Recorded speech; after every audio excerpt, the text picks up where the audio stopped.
The realm. Do you know what the realm is? It's the 1,000 blades of Aegon's enemies. A story we agree to tell each other over and over till we forget that it's a lie.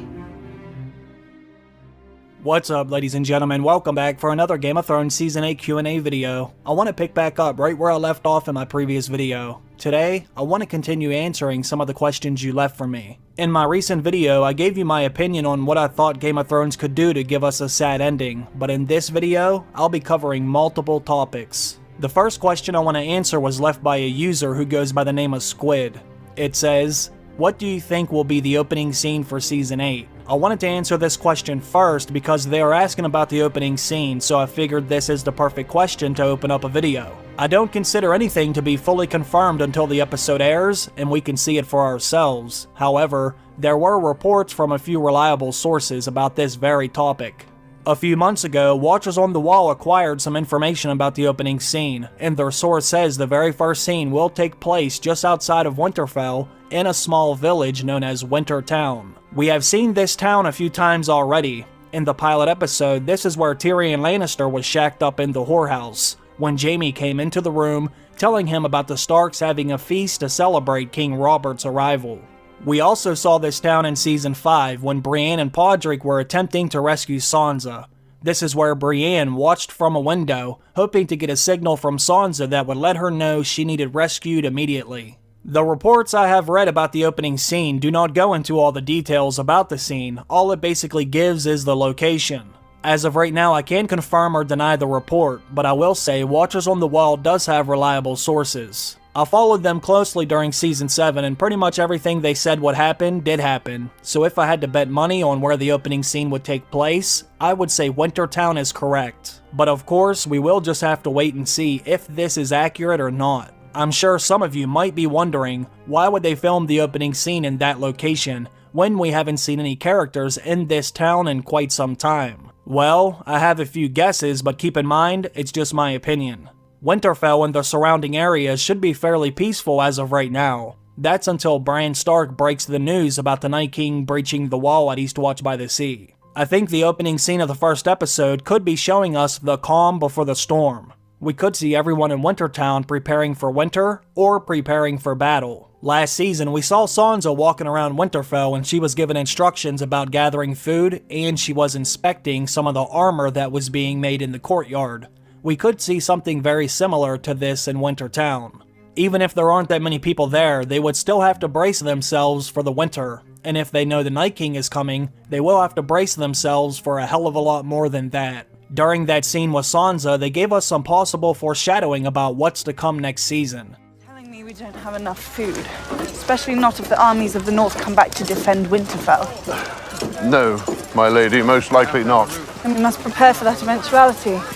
Whatever direction the threat comes from, this is the best place to be.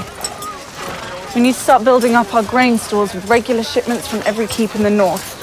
If we don't use it by winter's end, we'll give it back to them, but if the entire north has to flee to Winterfell, they won't have enough time to bring wagon loads of grain with them. Every soldier the Starks have on their side will be stationed at Winterfell. They don't even have enough food to feed every soldier, especially when you factor in all the Dothraki and Unsullied.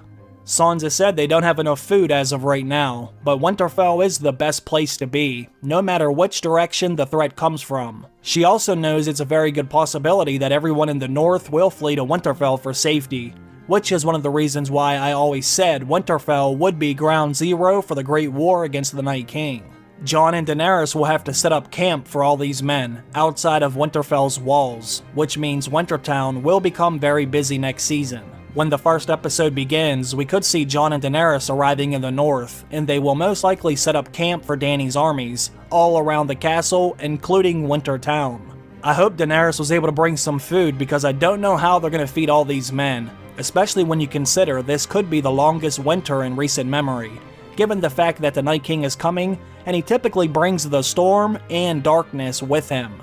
Now that the Night King is south of the wall, this is inevitable, and if you remember Old Nan's story from the first season, then you should know just how desperate things can get when it's extremely cold and people are very hungry. Thousands of years ago, there came a night that lasted a generation. Kings froze to death in their castles, same as the shepherds in their huts. And women smothered their babies rather than see them starve, and wept, and felt the tears freeze on their cheeks. Let's move on to the next question. This one is from a Shaq, and this is the question that had the most likes. It says, why hasn't Jon told Daenerys about Maester Aemon? This is a good question, but the only thing I can do is take a guess.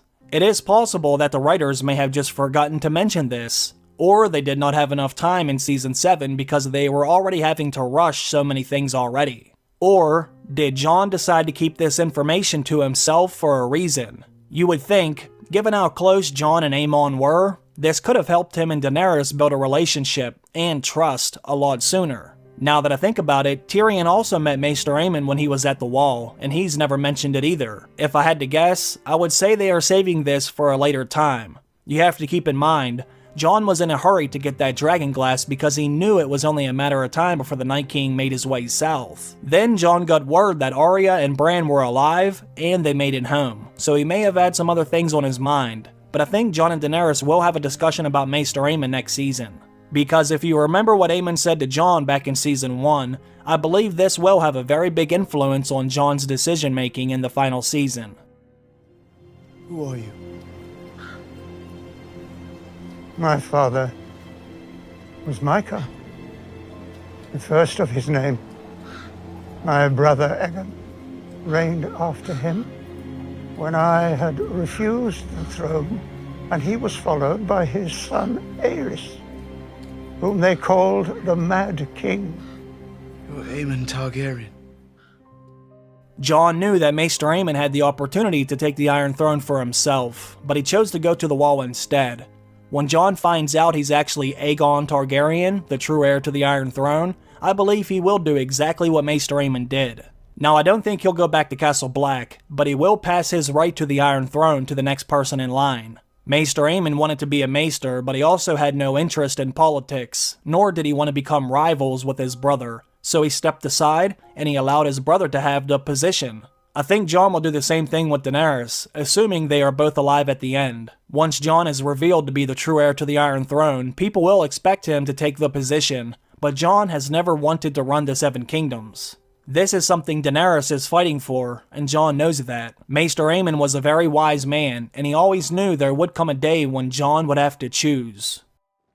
What is honor compared to a woman's love? And what is duty against the feel of a newborn son in your arms?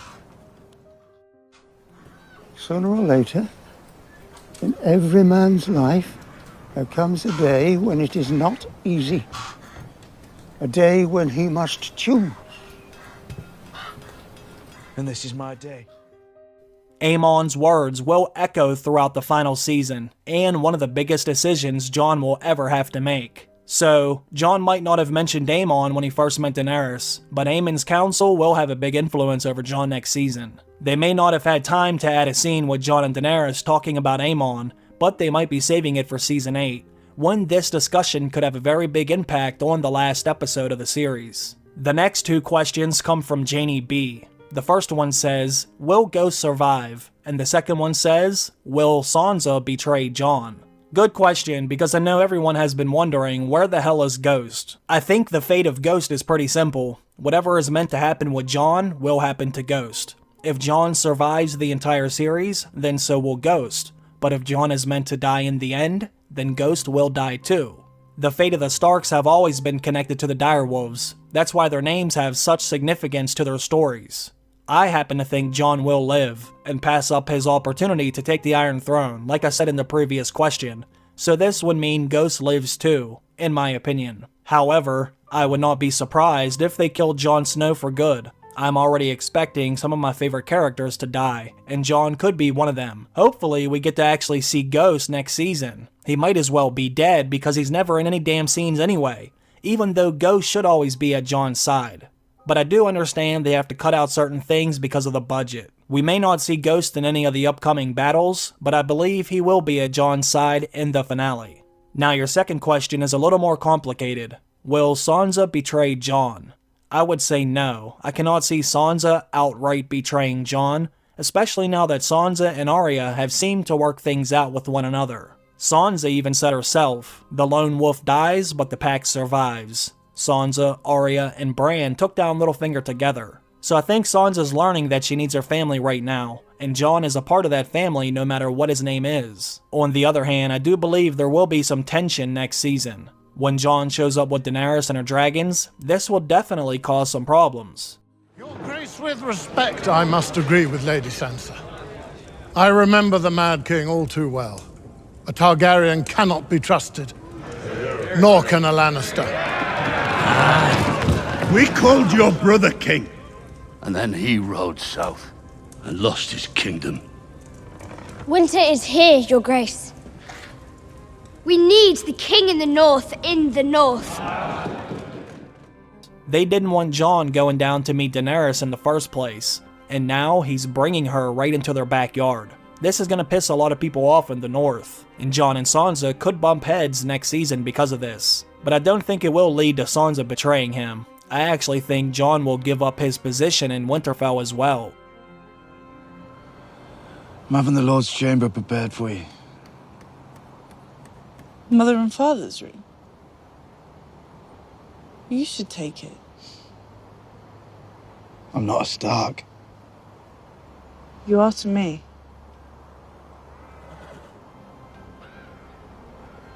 You're the Lady of Winterfell. You deserve it. We're standing here because of you. Sansa has been the Lady of Winterfell since Jon left, and I think he will tell her to keep the title and position. Jon will obviously play a big part in strategizing for the battle against the Night King and Cersei, and he'll probably even lead those battles, but at the end of the series, I could see Sansa taking control of Winterfell for good. The next question comes from Flaherty, and it says, in Season 2, Episode 5, Tywin asked Arya what they say about Robb in the North, and Arya says, he rides a giant direwolf into battle, and he can turn into a wolf himself. Will Arya ride into battle on Nymeria? Will Bran teach her to warg into a wolf? I wanted to answer this question also because just like with Ghost, people want to know if we will ever see Nymeria again. I don't know if we'll see Arya riding on her back, but I do think Nymeria and her wolf pack could have a role to play. In the books, Arya already knows how to warg into Nymeria, but I don't think they're going to have her do that in the show because they never set it up in previous seasons. Now, on the other hand, Bran Stark could always warg into the wolf pack and bring them north, the same way he does with the Ravens. He is able to continuously switch from bird to bird until he gets them all to the location he wants to look at, and he could do the same with Nymeria's pack. During an interview, George R.R. Martin said Nymeria and her pack would show up later in the books, so maybe they will do the same thing in the show, or at least I hope so. George said, "You know, I don't like to give things away," says Martin, a grin spreading across his face. "But you don't hang a giant wolf pack on the wall unless you intend to use it." So as you can see, George R.R. Martin plans on using the direwolves at some point, so there is still a chance we could see them in battle in the show. I don't think Arya will ride on her back, but I do think we will see them at least one more time before it's all said and done. Game of Thrones has the biggest budget in television history, and I hope they do spend a few dollars on these damn direwolves before it's too late. Let me know what you think about Nymeria and Ghost. Do you think we will see them again? And do you think they will survive? Also, what do you think about the opening scene? If it's in Wintertown, what would they be filming in that location? Put your thoughts or questions down below in the comment section. I want to thank you all for watching the video, I really appreciate that, and I also want to thank everyone on Patreon for supporting the channel. Thank you very much, and have a great day. I'll see you soon. Bye.